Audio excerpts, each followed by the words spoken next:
2 of how my best friend was catfished by my dad. So me and my best friend were kind of just like swiping through Tinder for fun. And then she came across this really, really hot dude.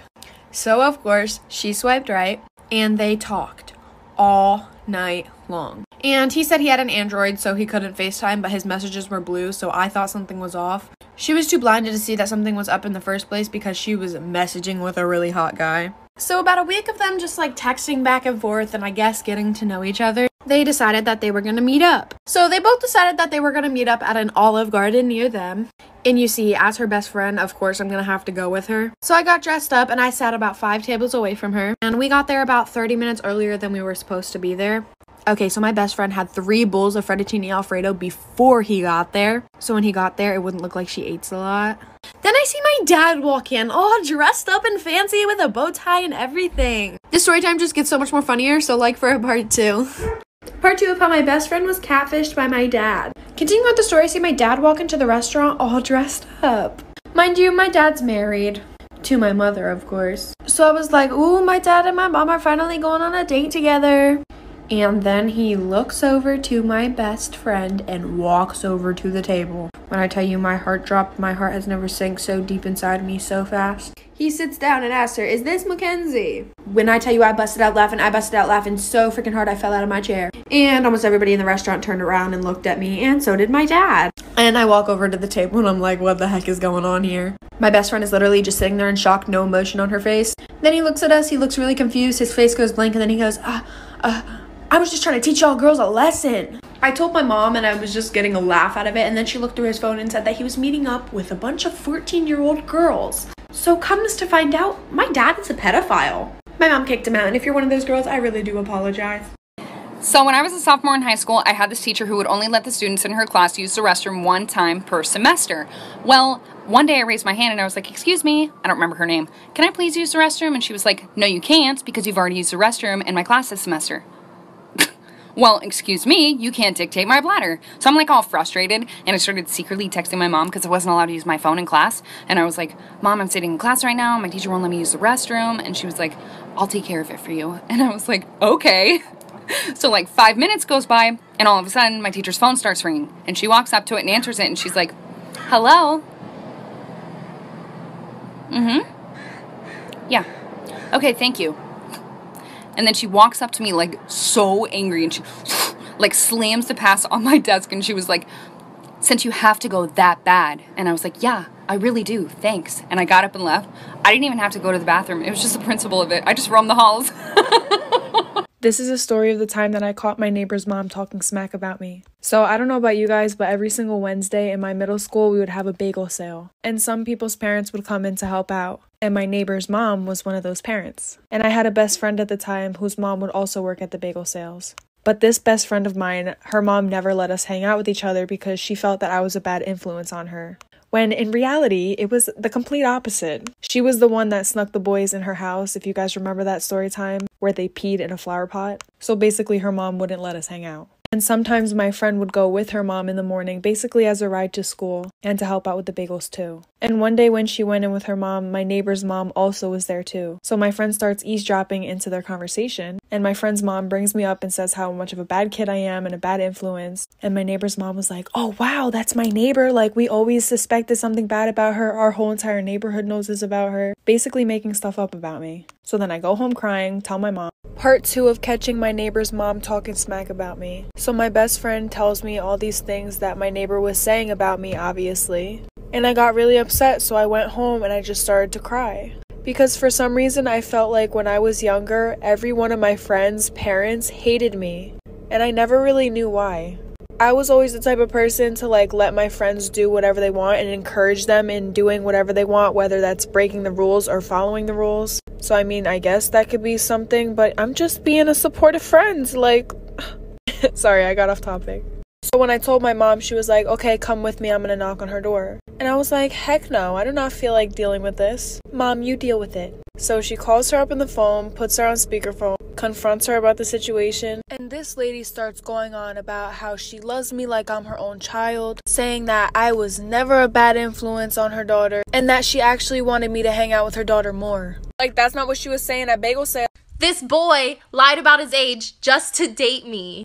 Story time. So back when my cute self was a senior in high school, there was this new girl that came to our school. Long story short, me and her ended up becoming super close. I went to her house, spent the night. Her family loved me. I mean, why wouldn't they? Anyways, she had a brother. We're gonna call him Binky. Me and Binky got pretty close. Now I want you guys to keep in mind, Binky didn't go to my school because their parents were divorced. So the sister who I was friends with lived with her mom, and Binky lived with his dad who lived in another city. But sometimes Binky would go to his mom's house, which is how I met him. Now that we got that out of the way, as me and Binky were getting closer, one day he asked me, "Hey, how old are you?" And I was like, "Oh, I just turned 17. How about you?"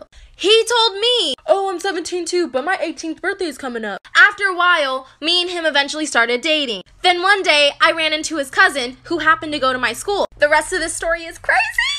This boy lied about his age just to date me. Story time. So I ran into his cousin who just so happened to go to the same school as me. What a small world. Anyways, we start having a conversation and she asked me, "Oh my God, are you dating Binky?" And I was like, "Oh, how do you know that?" Because at the time, I didn't know that she was his cousin. And he didn't go to the same school as me. So I didn't know how she would have known that. And then she tells me, "Oh, that's my cousin." As we're talking, she says, "Oh, are you going to go to his birthday party?" And I'm like, no, he actually didn't tell me he was having a birthday party. Weird. And she's like, "Yeah, that's really weird because it's like coming up next week." And I'm just sitting here like, well, maybe he'll tell me. He probably just had a lot on his mind. And then she says, "I can't believe he's going to be 16 already. Time flies. We're going to throw him a sweet 16 party." After she says that, I just look at her like, you mean 18, right? Like, you said 16. I think you meant 18. Sorry, there has to be a part 3. This boy lied about his age just to date me. Story time. Part 3. So his cousin starts talking about "I can't believe he's going to be 16. And I look at her thinking I'm tripping. Like, you said 18, right? Like, you didn't mean 16, you meant 18. And then she's like, "No, I meant 16. So that's when I found out he's actually 16 or about to be 16. So I was 17 dating a 15-year-old. And I know a lot of you were like, "Oh my God, it's not really that much of an age gap." Listen, the fact that he lied about it is bad enough for me. Secondly, I would have been 18 and he still would have been 16, turning 17. But that's a little weird for me and I didn't want to catch a case. That's why I wasn't looking for a younger boy. After I find out this new information, of course I tell my best friends. And they start hyping me up, "Break up with him," which is what I did. I sent him this huge paragraph. I kind of went off. Of course, he replied to my paragraph saying, "I'm sorry, I don't want to lose you, blah, blah, blah." I basically told him, "Sorry, I don't want to be with liar."